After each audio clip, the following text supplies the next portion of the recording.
600 টকাত এতিয়া কোট দুযোৰ কাপোৰ পায় বাৰু অসমৰ ভাৰতবৰ্ষৰ বজাৰত পায় বজাৰত পায় আপুনি তেনেকুৱা কাপোৰ পিন্ধে নে নিপিন্ধে আমাৰ ষ্টুডেণ্টক যিটো কাপোৰ দিছে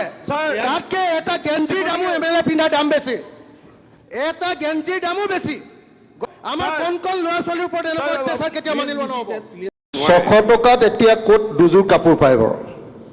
অসমৰ ভাৰতবৰ্ষৰ বজাৰত পায় বজাৰত পায় আপুনি তেনেকুৱা কাপোৰ পিন্ধে নে নিপিন্ধে আপুনি পিন্ধে তেনেকুৱা কাপোৰ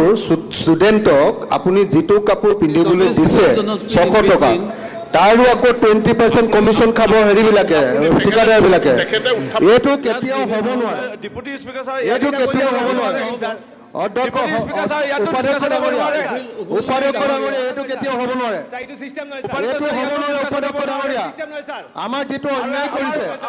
এইটো হ'ব নোৱাৰে উপাধ্যক্ষ ডাঙৰীয়া যদি মন্ত্ৰী উপাধ্যক্ষ ডাঙৰীয়া এইটো হ'ব নোৱাৰে বাধা দিয়ে আপুনি প্লিজ হেৰি কৰক প্লিজ আপুনি এটা ভাৰ্ডিক্ট দিয়ক উপাধ্যক্ষ ডাঙৰীয়া এটা ভাৰ্ডিক্ট দিয়ক ভাষণত যে আমাৰ ষ্টুডেণ্টে যাতে ভাল কাপোৰ কানি পিন্ধিব পাৰে ওলাই দিয়ক ছাৰ মিনিষ্টাৰে কথা কৈ আছে মিনিষ্টাৰ অন লেগ এটা কথা বুজি পাব লাগিব যে আমি পিন্ধা গেঞ্জিবিলাকৰ দামো তাতকৈ ডাঙৰ বেছি ছাৰ এজন এমএলএ পিন্ধা গেঞ্জিৰ দামো এজন এমএলএ পিন্ধা গেঞ্জিৰ দামো তাতকৈ বেছি আমাৰ ষ্টুডেণ্টক যিটো কাপোৰ দিছে তাতকৈ এটা গেঞ্জিৰ দামো এমএলএ পিন্ধাৰ দাম বেছি এটা গেঞ্জিৰ দামো বেছি গতিকে মই ভাবো যে এইটো বদলাব লাগে ইমিডিয়েটলি ভাল কটন কাপোৰ দিয়াৰ ব্যৱস্থা কৰিব লাগে এইটো মানি নলওঁ কেতিয়াও এইটো কেতিয়াও নহ'ব আমাৰ কোন কোন ল'ৰা ছোৱালীৰ ওপৰত এনেকুৱা অত্যাচাৰ কেতিয়াও মানি লোৱা নহ'ব